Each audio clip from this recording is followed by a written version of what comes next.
This is a mid-cycle refresh for the Mercedes-Benz SL, and it's a big one. Typically, they come out with a brand new model every 10 years. 1952 is the year that the very first SL came out. Of course, the gull-wing cars are the most famous, and this is just the 6th version of it. But here we are 4 years into the model being out, and they've already come out with major changes to this vehicle. Not so much on the outside. Yes, they've refreshed the front of the car. They've incorporated LED dynamic lighting system. The diamond grille is certainly attractive.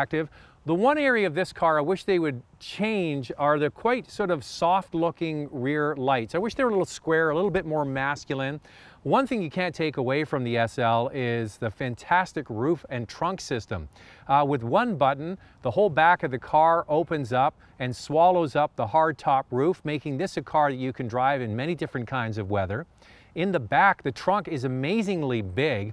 Even with the roof down, there's a sort of a faux shelf there that lets you know everything needs to fit underneath that, and then the roof can fold down. You want to put things into the trunk while the roof is down, it automatically lifts away. It really is an amazing feat of engineering, and you have to hand it to the engineers. They know how to engineer this kind of stuff. I've always loved the SL ever since I was a little kid, and I think this one definitely looks better. The back, I wish they could make it a little bit more masculine looking. So why is this a major model refresh? Because they've plumbed in a new engine in here and a new 9-speed automatic transmission. The SL in Canada over the last few years, I was at the launch of this car in 2012 for a 13 model year.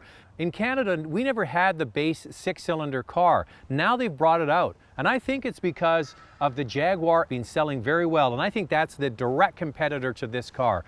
That car is sold with a 6-cylinder with 340 or 380 horsepower. This car has 362 horsepower, and it changes everything dramatically.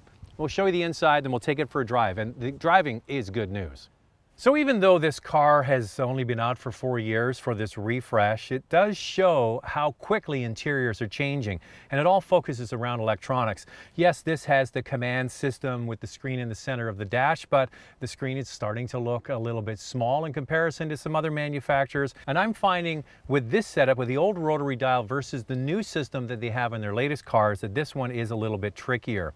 Also, somebody commented on YouTube about the lack of a heads-up display. Well, that's something that you can live without, in my opinion. Everything really is so close at hand. The instrument cluster is easy to read. The steering wheel feels nice in your hands. This car has some very nice features. It's got the air scarf. So on a cold day, you can put the screen up in the back. You turn on the air scarf. It takes in the cold air and blows warm air across your shoulders. And it seems like a silly kind of frivolous thing, but when you have it, boy, you like it. Add on to that heated and ventilated seats, and the seats have a dynamic setting to them. The bolsters can be adjusted, and when you go around a corner, the bolsters tip in a little bit, and when you're sliding over, they catch you. You can change how aggressive that is, and it really is actually a nice thing to have when you're going through the twisties. So the cabin inside really hasn't changed. It's a very nice place. It's beautifully done in here. Yes, this one has the wood. You can go for aluminum if you want a younger, sportier looking feel. So comfortable in here, absolutely. Just two people, you and your honey, going for a drive.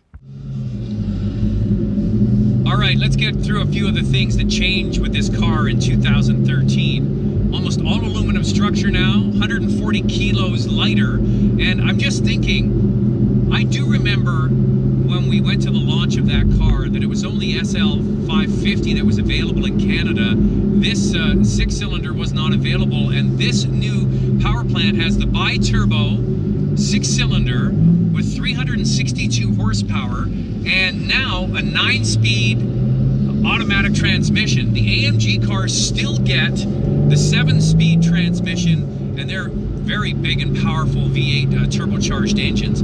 This one, in my opinion, all comes together to work perfectly because this car, whether it's the gross vehicle weight or the curb weight, is about 50 to 60 kilos lighter than the V8 equipped car. And that adds up to a lot. And the way that this engine is dialed in with the transmission is just perfect. You have drive modes as well. You can go from comfort to Sport Plus, individual settings, and Eco if you're on a long trip and you want to save money on fuel. I like Sport and Sport Plus. Changes the note of the exhaust. You can hear that, and it gives you a nice burble. It downshifts easily. It does everything just perfectly. I just think that the balance of this car is absolutely perfect now. The engine